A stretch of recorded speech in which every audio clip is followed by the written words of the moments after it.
Praise the Lord. கர்த்தருடைய பரிசுத்த நாமத்திற்கு மகிமை உண்டாவதாக. இந்த நாளிலும் கூட உங்களை மறுபடியும் சந்திப்பதிலே நான் கர்த்தருக்குள் மிகுந்த மகிழ்ச்சி அடைகிறேன். கர்த்தர் தாமே நம் அனைவரையும் அவர் பன்மடங்கு ஆசீர்வதித்து உயர்த்துவாராக. அந்த தேவனுக்கு மகிமை உண்டாகட்டும். ஒரு நாளும் ஒரு நன்மையும் குறைவுபடாதபடி நம்ம நடத்தி வந்த தேவனுக்கு நான் நன்றி செலுத்துகிறேன். ஆனாலும் நம்முடைய தேவனுடைய விருப்பம் என்ன? தேவன் நம்மேல் வைத்த ஒரு நோக்கம் என்ன? தேவன் நம்மேல் வைத்த திட்டம் என்ன? இதையெல்லாம் ஒரு தேவ பிள்ளைகள் அறிந்து கொள்வது ரொம்ப நல்ல காரியம். அது கர்த்தருக்கு ஸ்தோத்திரம். அதே நேரத்தில் தேவன் முக்கியமாக சொல்லுகிற ஒரு காரியம் என்ன? எண்ணாகமம் 24 அதிகாரம் முதல் வசனத்தில் தொடக்கத்திலே சொல்லுகிறார், இஸ்ரவேலை ஆசீர்வதிப்பதே கர்த்தருக்கு பிரியம் என்று சொல்லுகிறார்.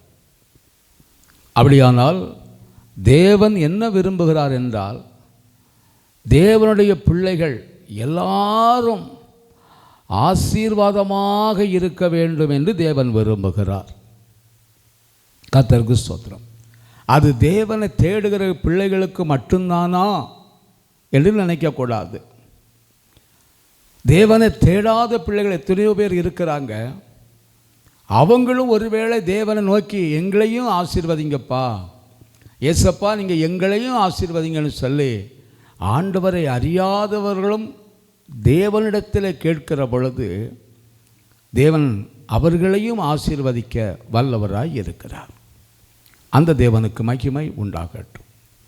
அதனால தான் வேதம் தெளிவாக சொல்லுகிறது, கேட்கிற எவனும் பெற்றுக்கொள்வான் என்று ஆண்டவர் சொல்லியிருக்கிறார். கர்த்தருக்கு ஸ்தோத்திரம்.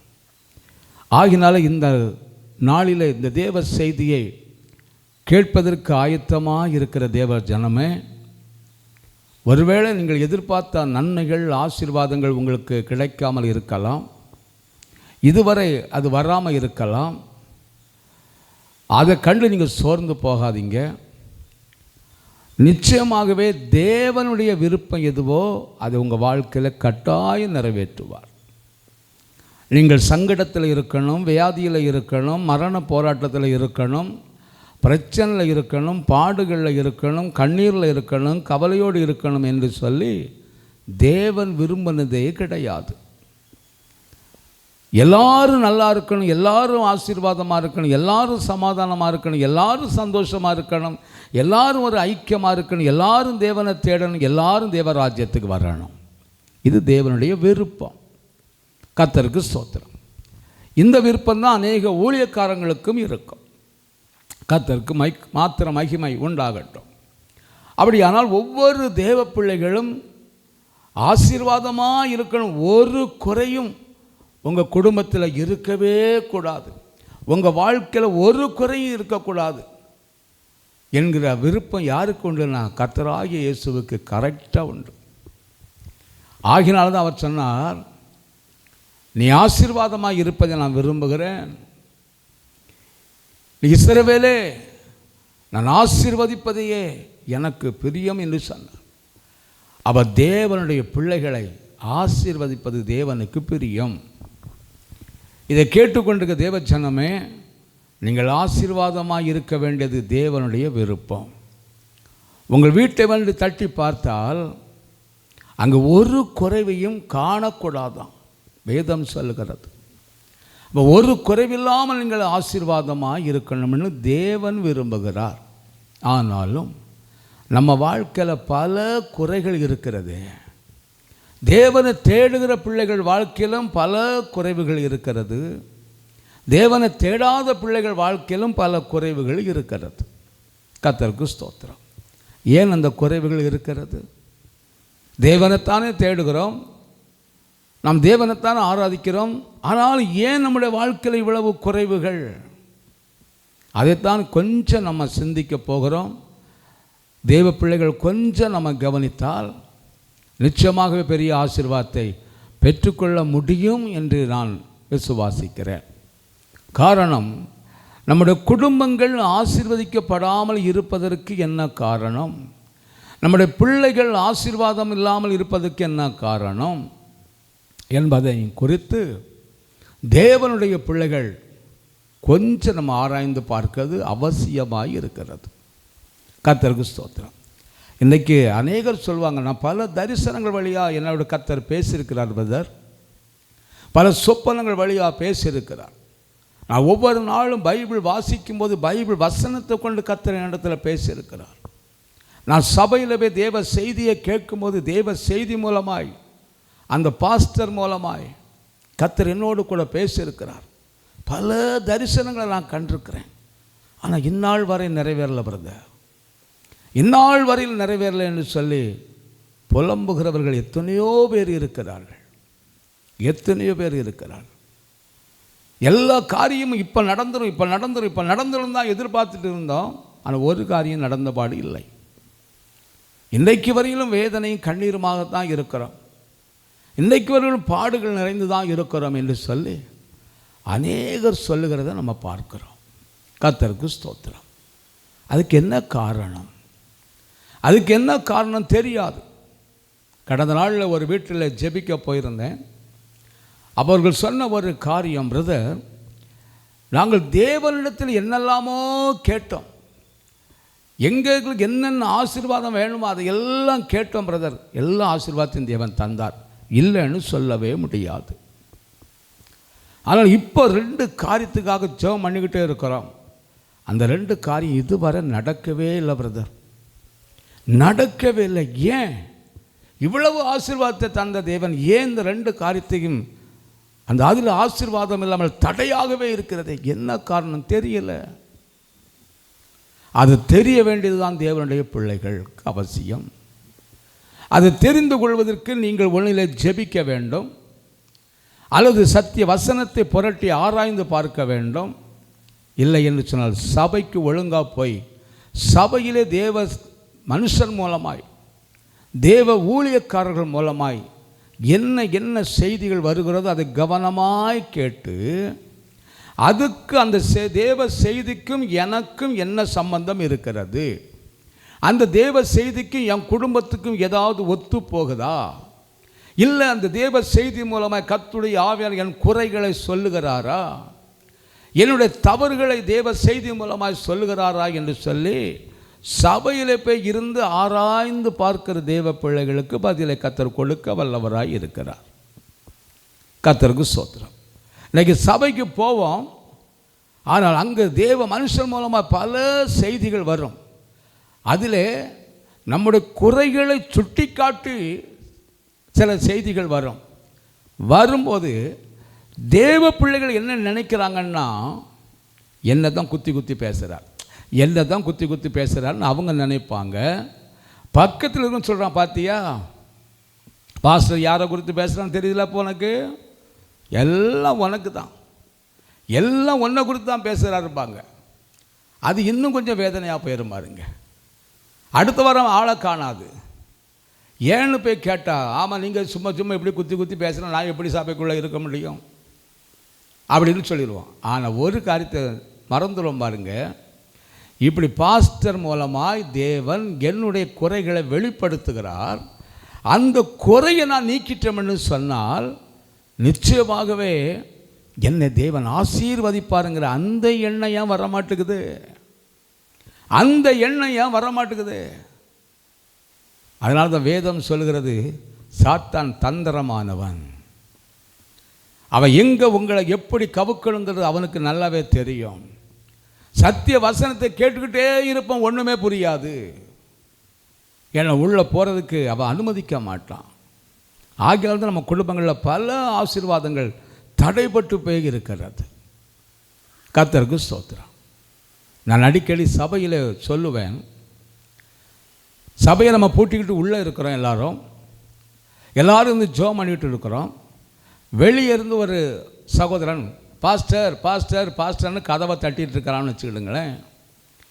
நாங்கள் உள்ளே இருந்துக்கிட்டு சபைக்கு உள்ளே இருந்துட்டு வாங்க பிரதர் வாங்க பிரதர் வாங்க பிரதர்னு சொன்னால் எப்படி வருவான்? அவன் எப்படி வருவான்? அவன் அங்கேருந்து சொல்லுவான், பாஸ்டர் நான் உள்ளே வர முடியாதபடி கதவு அடைச்சிருக்கு பாஸ்டர், பூட்டி இருக்கு பாஸ்டர்ம்மா. இருக்கட்டுடே, நீ வா வா உள்ளவா உள்ளவா அப்படின்னு சொன்னால் வரவே முடியாது அவனால். அப்போ என்ன செய்யணும்? அந்த கதவை திறந்து கொடுத்தா, யாராவது ஒரு நபர் அந்த கதவை திறந்து கொடுத்துட்டா அவன் உள்ளே வந்துட்டு போகிறான், அவன் ஆசீர்வாதத்தை பெற்றுட்டு போகிறான். இன்றைக்கு இதுதான் நிலைமை.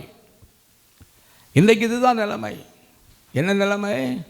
இயேசுவே இயேசுவே வாரும், இயேசுவே வாரும், இயேசுவே என்னை ஆசீர்வதியும், இயேசுவே என்னை ஆசீர்வதியும்னு 24 மணி நேரமும் ஜெபம் பண்ணுவோம், உபவாசிப்போம். அந்த கூட்டம் இந்த கூட்டம் என்னென்ன கூட்டம் உண்டோ எல்லா கூட்டத்திலும் ஜாயின் பண்ணிடுவோம். ஆனால் நம்ம தவறாகவே இருக்கும். நம்ம தவறாகவே இருக்கும். ஆனால் அந்த ஆசீர்வாதத்தை வரவிடாதபடி நம்முடைய தவறுகளே நமக்கு தடையாக இருக்கும். நாம செஞ்ச குற்றங்கள், நம்ம செஞ்ச குறைகள், நம்ம செஞ்ச மீறுதல்கள், நம்ம செஞ்ச பாவங்கள், சாபங்கள், இதுவே நமக்கு தடையாக போயிடும். அந்த சாபம் பாவம் எல்லாம் நீங்கினால் தானே அந்த ஆசீர்வாதம் வரும். அப்படியான தேவனுக்கும் நமக்கும் இடையிலே அந்த ஆசீர்வாதத்தை வரவிடாதபடி தடை பண்ணுகிற அந்த பாவங்கள், சாபங்கள், நாம் செய்த அக்கிரமங்கள், நாம் செய்த அநியாயங்கள், நாம் செய்த தவறுகள், இது எல்லாமே நம்ம 2 பேருக்கு இடையிலே, தேவனுக்கும் நமக்கும் இடையிலே அந்த ஆசீர்வாதத்தை கொண்டு வர விடாதபடிக்கு தடை பண்ணி போய் இருக்குது இல்லை. அப்படியானால் தேவ பிள்ளை எதை உணரணும் என்று சொன்னார்? அந்த தடை நீங்குவதற்காக ஜெபிக்க வேண்டும். பிரைஸ் கபால சங்கல வரவா. அந்த தடை இயேசுவின் நாமத்தில் நீங்கட்டும் என்று சொல்லி ஜெபிக்கிற பிள்ளையாக மாறணும். அப்படியானால் அந்த தடை என்ன தடைன்னு தெரியாமல் தானே நம்ம திணறிட்டு இருக்கிறோம். நல்லா ஜெபிக்கிறோம், துதிக்கிறோம், பாடுகிறோம், சபைக்கு போகிறோம், வாரம் எல்லாம் செய்கிறோம், சரிதான். ஆனால் என்ன தடை தெரியாது. என் குடும்பத்தில் இந்த ஆசீர்வாதத்துக்கு தடை எது தெரியாது. என் பிள்ளைகளுடைய வாழ்க்கையில் திருமண காரியங்கள் நடக்க முடியாதபடி, வேலை படித்திருந்து வேலை இல்லாதபடி இருக்கிறதே, அதுக்கு என்ன தடை தெரியாது. அந்த தடையை உடைக்கிறதுக்கு தான் நம்ம முயற்சி பண்ணணும். அது உடைப்பதற்காகத்தான் ஆண்டவருடைய சமத்தில், ஆண்டவரே என்ன தடைன்னு சொல்லுங்கப்பா, அந்த தடையை உடைப்பதற்காக நாங்கள் ஜெபிக்கிறோம்னு சொல்லி கேட்கணும். அந்த தடை தெரிந்தால் தானே நமக்கு அந்த தடையை உடைக்க முடியும். தெரியலையே, அதை தெரியாமல் தானே ஓடிக்கிட்டு இருக்கிறோம். என் அன்பின் தேவச்சனமே, அதை தெரிந்து கொள்ளதுக்கு நீங்கள் ஆசைப்படுங்க. என் குடும்பத்தில் அந்த ஆசீர்வாதம் வராதபடி என்னது தடையாக இருக்கிறது, எது தடையாக இருக்குதுன்னு சொல்லி தேவ சமூகத்தில் அப்படி கேளுங்க. தேவன் அந்த தடையை உங்களுக்கு காண்பிப்பார். அல்லது நீங்கள் சபைக்குள்ளே போகும்போது அங்கே தேவதாசன் மூலமாக செய்திகள் வந்துக்கிட்டு இருக்கும்போது சில குறைவுகளை சொல்லுவார். நீங்கள் இப்படியெல்லாம் இருக்கிறீங்க, இப்படியெல்லாம் செய்கிறீங்க, அதுவே உங்களுக்கு தடையாக இருக்கும், அதுவே உங்களுக்கு சாபமாக மாறிடும், அதுவே உங்களுக்கு பாவமாக மாறிடும், நீங்கள் எதிர்பார்த்த நன்மைகள் வரவிடாமல் ஆக்கிறோம். ஆகினாலே இதெல்லாம் விட்டுருங்க, இதெல்லாம் விட்டுருங்க. நீங்கள் நல்ல நம்ம சபைக்கு போய்கிட்டு அப்படியே போய் இருந்து சினிமா பார்க்கவும், சீரியலை பார்க்கவும், அதே நேரத்தில் வந்து பாருங்கள், நல்ல தேவனை துதிச்சுக்கிட்டு அடுத்த நாள் கெட்ட வார்த்தை சொல்லி பேசவும், சண்டை போடவும், இப்படி குடும்பத்தில் சமாதானம் இல்லாமல் இருந்தால் எதிர்பார்த்த ஆசீர்வாதங்கள் வராது. தேவனுக்கு பிரியமில்லாத என்ன காரியங்கள் நம்ம குடும்பத்தில் இருக்கிறது என்பது நமக்கு சரியாக ஒருவேளை புரியாமல் இருந்தாலும், சபையிலே போகும்போது தேவ ஊழியக்காரர் மூலமாக கர்த்தர் எச்சரிப்பு கொடுக்கும் போது அந்த எச்சரிப்பை கேட்டு, ஐயோ ஏசப்பா இப்படியெல்லாம் இருக்குதா, அப்போ இதுதான் என்னுடைய ஆசீர்வாதத்துக்கு தடையாக இருக்குதா, இந்த தடையை இயேசுவின் நாமத்தில் நீங்கிறேன், அதே நேரத்தில் அதை நான் விட்டுறேன், அதை நான் விட்டு விடுகிறேன்னு சொல்லி நீங்கள் சொல்லி ஜெபித்து பாருங்கள். அந்த தடை நீங்கும். சீக்கிரத்தில் அந்த ஆசீர்வாதங்கள் வந்துடும். கர்த்தருக்கு ஸ்தோத்திரம், கர்த்தருக்கு ஸ்தோத்திரம். வேதாகமத்திலே யாக்கோபு என்கிறதான ஒரு தேவ மனுஷன் இருக்கிறார். அந்த யாக்கோபை கர்த்தர் ஆசீர்வதித்தார். அதுக்கு காரணம் என்னன்னா, சுருக்கமாக சொல்லிடுறேன். இந்த யாக்கோபு ஆசீர்வதிக்கப்பட்டதுக்கு காரணம் என்ன? அவன் எப்படிப்பட்டவன் என்று சொன்னால், தகப்பனை ஏமாற்றினவன், தன் சகோதரனை ஏமாற்றினவன். அப்படிப்பட்ட மனுஷனை தேவன் ஆசீர்வதிக்கிற வல்லவராய் இருந்தார். அதுக்கு காரணம் என்ன? சுருக்கமாக சொல்லப்போனால், ஒரு உலக பிரகாரமாக ஒரு நாள் தாயிடத்தில் சொல்லுகிறான், அம்மா நான் என்ன செய்யணும்? அவன் தகப்பனார் சொல்லுகிறார், 2 பிள்ளைகளையும் கூப்பிட்டு வச்சு அல்ல, கர்த்தருக்கு ஸ்தோத்திரம்.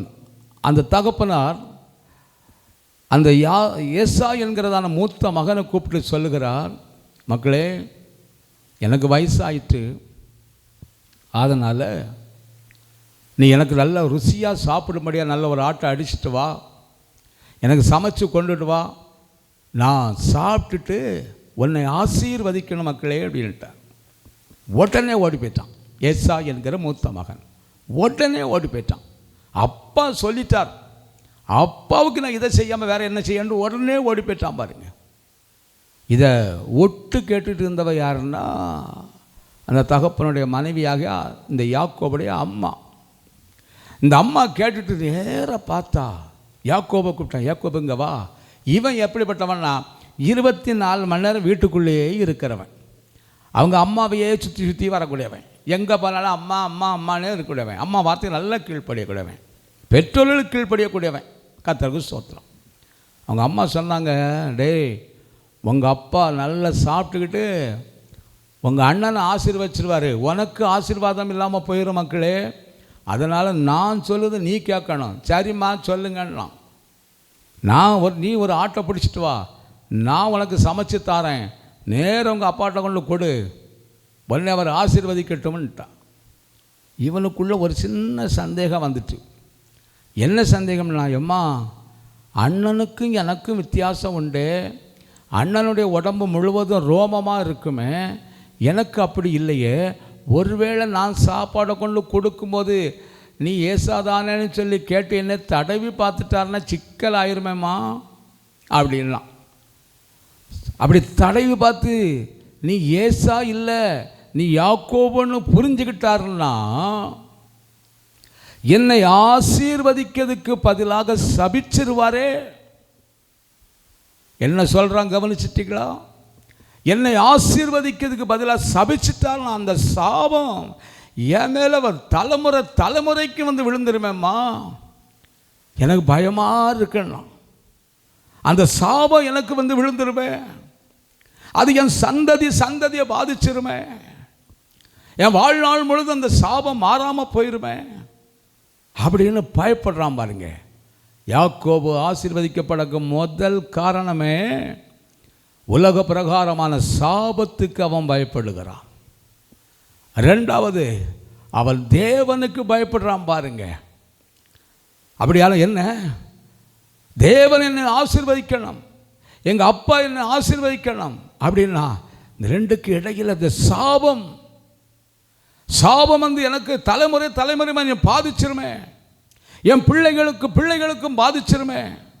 இன்னைக்கு அநேக குடும்பத்தில் அந்த சாபத்துக்கு பயமே கிடையாது, தெய்வத்துக்கு பயமே கிடையாது, தெய்வத்துக்கு பயப்படுற பயமே கிடையாது.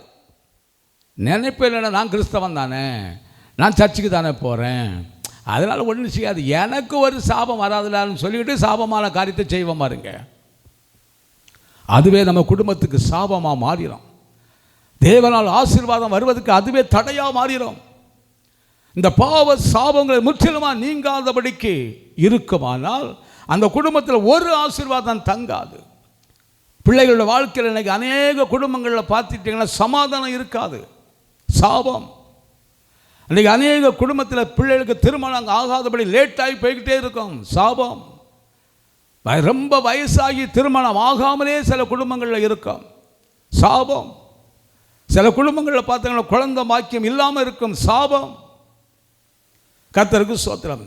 சில குடும்பங்களில் கூனாக பிறப்போம், இன்னும் கண் பார்வை இல்லாமல் இருக்கும். இதெல்லாம் சாபமான ஒரு காரியம். என் அன்பின் தேவச்சனமே, இந்த சாபத்துக்கு அந்த தேவ மனுஷன் பயப்படுகிறான். எனக்கு ஆசீர்வாதம் வருவதற்கு பதிலாக சாபம் வந்துருமேம்மா, பயமாக இருக்குதேங்கிறான். அப்படியானால் அந்த யாக்கோபை தேவன் ஆசீர்வதிக்கு முதல் காரணம் நம்ம பயப்படுறான் பார்த்தீங்களா, அந்த சாபத்துக்கு பயப்படுறான் பார்த்தீங்களா, பாவ சாபத்துக்கு பயப்படுறான் பார்த்தீங்களா. வேதம் சொல்க, இந்த பாவ சாபங்கள் ஒரு குடும்பத்தை விட்டு நீங்காத பட்சம் இந்த பாவ சாபங்கள்லாம் வாசலுடைய படியில் படுத்து கிடக்கிறதா. இது நீங்காத பட்சம் உள்ளே ஆசீர்வாதம் வருவதற்கு கஷ்டம். ஆகினால்தான் அவன் பயந்தான். இந்த பயம் இன்றைக்கு நமக்கு இல்லை. இந்த சாபத்தை குறித்து பாவத்தை குறித்தெல்லாம் சபையிலே தேவ மனுஷர்கள் ஊழியக்காரர்கள் பிரசங்கம் பண்ணும்போது அது நமக்கு வேதனையாக இருக்கும். அது வேதனையாக இருக்குது. அதை கேட்கறதுக்கு இவர் இப்படி தான் பேசிகிட்டு இருப்பார், இவர் இப்படி தான் பாவத்தை குறித்து சாபத்தை குறித்து எரிச்சலாக வருங்க அப்படின்னு எழுந்திரிச்சு போயிடுவோம் பாருங்க, எழுந்திரிச்சு போயிடுவோம் பாருங்க. அதுவே நமக்கு ஒரு சாபமாக மாறிடும். காரணம், தேவ ஆவியான உனக்கு இருக்கிறதான தடைகளை உடைக்கிறதுக்கு தான் உன்னோடு கூட பேசி கொண்டு இருக்கிறார். தேவ ஊழியக்காரனை கொண்டு உன்னோடு கூட பேசி கொண்டிருக்கிறார். அதை கேட்டு நீ மனம் திரும்பி, இயேசுவே என் குடும்பத்தில் இருக்கிற பாவ சாபங்கள் எல்லாம் இயேசுவின் நாமத்தில் நீங்கட்டும் என்று சொல்லி நீ குடும்ப ஜெபத்தோடு எழும்பி ஜெபிக்க ஆரம்பிச்சிட்டேன்னா அந்த சாபக்கட்டுகள் நீங்களும் ஆசீர்வாதம் வந்துடும். கர்த்தருக்கு ஸ்தோத்திரம். இரண்டாவதாக, இந்த யாக்கோபை தேவன் ஆசீர்வதிக்கிறதுக்கு காரணம், அந்த தகப்பன்கிட்ட கொண்டு கொடுத்த உடனே தகப்பன் முழு மனதோடு ஆசீர்வதித்தான். முழு மனதோடு ஆசீர்வதித்தான். அந்த அம்மாவுடைய நோக்கம் என்ன? என் மகன் ஆசீர்வாதமாக இருக்கணும், என் மகன் ஆசீர்வாதமாக இருக்கணும். அதனால் அவள் சொன்னா, மக்களே சாபத்தை பற்றிலாம் நீ கவலைப்படாத, உனக்கு வர வேண்டிய சாபங்கள் எது இருந்தாலும் அது எனக்கு வந்துட்டு போட்டு நீ நல்லா இரு, நீ ஆசீர்வாதமாயிருன்னா பாருங்க. அப்படியானால் ஒன்று புரிஞ்சுக்கிடுங்க, ஒரு தாயும் தகப்பனும் முதலாவது தம்முடைய பிள்ளையை ஆசீர்வதிக்கணும். ஒரு பிள்ளை ஆசீர்வாதமாக இருக்கணும்னா, குடும்பத்தில் அந்த பிள்ளை ஆசீர்வாதமாக வளர வேண்டும் என்றால், அவன் வருங்காலம் ஆசீர்வாதமாக இருக்கணும்னா அந்த தாயின் தகப்பனும் அந்த பிள்ளைகளை ஆசீர்வதிக்கணும். இன்றைக்கி அநேக குடும்பங்கள் அப்படி கிடையாது. செவந்த கழுதை உருப்படவா போகும்மா, சபையில் போய் நல்லா ஆராய்ச்சிட்டு வருவான். ஏதோ ஒரு சின்ன பிரச்சனை வீட்டில் வந்திருக்கோம், அந்த வந்து சொல்லுவான், இதெல்லாம் உருப்படாது, சரி விளங்காத ஜனம், செவன் இது சுற்றிட்டுல கிடக்கு, முடியை வெட்ட சொன்னால் முடியை வெட்டாது, பாரு என்ன பேண்டை போட்டிருக்கான், அவர் கிழிஞ்ச ஓட்டை பாருங்க பேண்டெல்லாம் போட்டுக்கிட்டு, இதெல்லாம் உருப்படவே உருப்படாது. பாஸ்டர் இது உருப்படவே உருப்படாது, நீங்கள் எவ்வளவு தான் ஜோம் பண்ணி பாருங்கள், நடக்காது பிரதர், நடக்கவே நடக்காது. ஒரு வார்த்தை கீழ்ப்படியாளா இவா, ஒரு வார்த்தை கீழ்ப்படியாது. எப்போ பார்த்தாலும் டிவிக்கு முன்னாடி இருந்து செல்லையும் வச்சுக்கிட்டு இதெல்லாம் படிக்கையாக போகுது, உருப்படவா போகுது அப்படின்னு சொல்லி எத்தனை குடும்பத்தில் உள்ளவங்க நீங்கள் பிள்ளைகளை திட்டுறீங்க, எத்தனை பிள்ளைகளை நீங்கள் திட்டுறீங்க. வாலிப பிள்ளைகள்லாம் இன்றைக்கி தாறுமாறாக போய்கிட்டு இருக்கிறத பார்க்கும்போது மனசுக்கு கஷ்டத்தினால திட்டுகிறோம், இல்லைன்னு சொல்ல முடியாது. எனக்கு தெரிந்த ஒரு அன்பு சகோதரியானவள் தன் பையனை சொல்லி சொல்லி பார்த்தா முடியலை, தாறுமாறாக போயிட்டுருக்கிறான். வாலிப பையன்தான், +2 முடிச்சிருந்தான், தாறுமாறாக சுற்றுவான். ராத்திரியெல்லாம் 11 மணி 12 மணி தான் வீட்டுக்கே வருவான். கண்டித்து பார்த்தா முடியலை. ஆனால் வாயில் என்ன வார்த்தை வரும்னே தெரியாது, அப்படியே சாபம் போடுவான். இல்லை நீ விளங்கவே மாட்டல, வேண்டாம் பாரு, உங்கள் அப்பா இவ்வளோ தூரம் கஷ்டப்பட்டு உன்னை படிக்க வைக்கிறார், நீ சுற்றிட்டு வர, ஊர் சுற்றிட்டு வரையா அப்படியெல்லாம் சொல்லி பயங்கரமாக சொல்லுவாள். அப்போ நான் ஒரு நாள் சொன்னேன், சிஸ்டர் அப்படி சொல்லாதீங்க, அவனோட வயசு அது, சுத்தத்தான் செய்வான், ஒன்றும் சொல்லாதீங்க. ஏன்னா உங்கள் வாயிலேருந்து அந்த சாபமான வார்த்தை வரலாமா? வேதம் என்ன சொல்கிறது? ஆசீர்வதிப்பதை அன்றி சபியாதீர்கள் தானே சொல்லுது, சபிக்காதுங்க. இல்லை பாஸ்டர் உங்களுக்கு தெரியாது, இந்த பையன் அப்படி போகிறான் பார்த்துங்க, அப்படி ஒரு சொல் வார்த்தை, அவன் கூடி போனால் அப்படியே சுற்றி அவன் கூட்டாளி எல்லாருமே வெறும் கஞ்சி அடிக்கிற பைக்களாக தான் இருப்பான், வெறும் தண்ணி அடிக்கிற, இவனை கூட சேர்ந்து இவன் விளங்குவானா பாஸ்டர் அப்படிம்பாங்க. எவ்வளவோ சொல்லி பார்த்தோம், கேட்கல பாஸ்டர் அப்படிம்பாங்க. அந்த பொம்பளை பிள்ளை அதுக்கு மேலே நிற்கிறா, அதுக்கு மேலே நிற்க, எவனை கண்டாலும் பைக்கில் ஏறி போயிருக்கான்னு சொன்னாங்க. அன்பான தேவச்சனை சொன்னேன், சொல்லாதீங்க. ஏன் நீங்கள் சபிக்கக்கூடாது தெரியுமா? நீங்கள் ஏன் சபிக்கக்கூடாது தெரியுமா? ஏனென்றால் உங்களுக்குள்ளே பரிசுத்த ஆவியானவர் இருக்கிறார். நீங்கள் அபிஷேகத்தில் நிரம்புறீங்க, அந்நிய பாஷை பேசுகிறீங்க, என்னெல்லாமோ பேசுகிறீங்க, அப்படி பேசிட்டு பிள்ளைகளை இப்படி சபிச்சா அது பிள்ளைகளுக்கு சாபமாகத்தான் மாறும். வருங்காலம் பிள்ளைகளுக்கு ஆசீர்வாதமாக இருக்காது. அதனால் எக்காரணத்தை கொண்டோம் நீங்கள் சபிக்காதங்க என்று சொன்னேன். அன்றைக்கு அவங்க மனம் திரும்பினாங்க. அன்றைக்கு அவங்க மனம் திரும்பி தேவ சமூகத்தில் ஜெபிக்க ஆரம்பித்தாங்க. ஆண்டவரே, இந்த வேத வசனத்தை குறித்து நான் அறியாமல் என் பிள்ளையெல்லாம் நான் இவ்வளோ வேதனையினால் பாடுகள்னால் அவன் பண்ணுகிற கஷ்டத்தினால அதெல்லாம் பார்த்து பார்த்து சகிக்க முடியாமல் தான் நான் இவ்வளவு தூரம் என் பிள்ளையை நான் திட்டியிருக்கிறேன், அவமானப்படுத்தியிருக்கேன். தயவாய் மன்னித்து என் பிள்ளையை ஆசீர்வதியம்னு சொல்லி முழங்கால் படிக்கிட்டு பல மணி நேரம் ஜெபிக்க அழுது ஜெபிக்க ஆரம்பித்தார்கள். தொடர்ந்து பல நாட்களாக ஜெபித்தார்கள். என் அன்பின் தேவச்சனமே, இன்றைக்கு அவன் எப்படி இருக்கிறான் தெரியுமா? மிகப்பெரிய ஆசீர்வதிக்கப்பட்ட பையனாக இருக்கிறான். நல்ல படிக்கிறவனாக, அந்த கிளாஸ்லே நல்ல மார்க் எடுக்கிறவனாக, அவன் நல்ல ஒரு சாட்சியுள்ள மகனாக அப்படி வந்துட்டான் பாருங்க. காரணம் என்ன? அந்த தாயின் தகப்பனும் பிள்ளையை ஆசீர்வதிக்கணும். ஆசீர்வதிப்பதை அன்றி சபிச்சம்னு சொன்னால் அந்த பிள்ளைக்கு சாபமாக தான் இருக்கும்.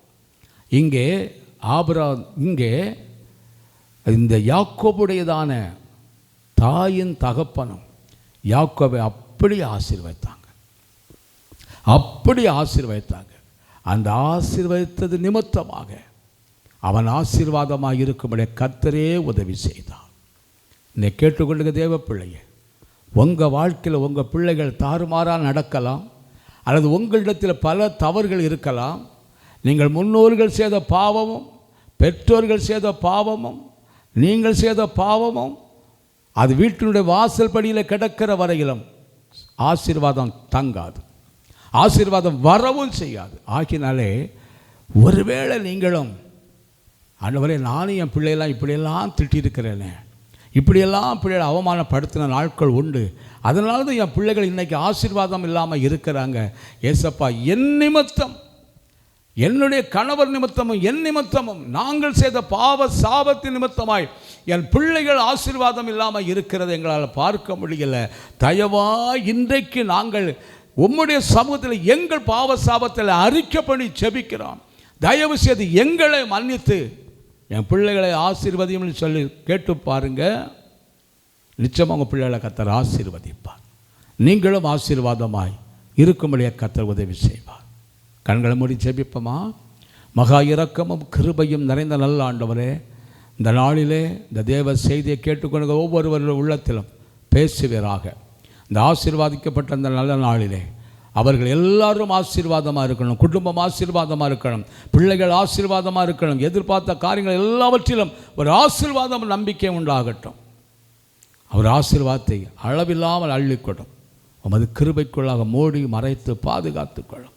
எதிர்பார்த்ததும் எதிர்பார்த்ததை விட மேலான நன்மைகளும் ஆசீர்வாதம் அவங்க வந்து சேர தேவன் அனுகிரகம் செய்வீராக. தடைகள் எடுத்து போடும், காரியங்களை ஜெயமாக்கித்தார்.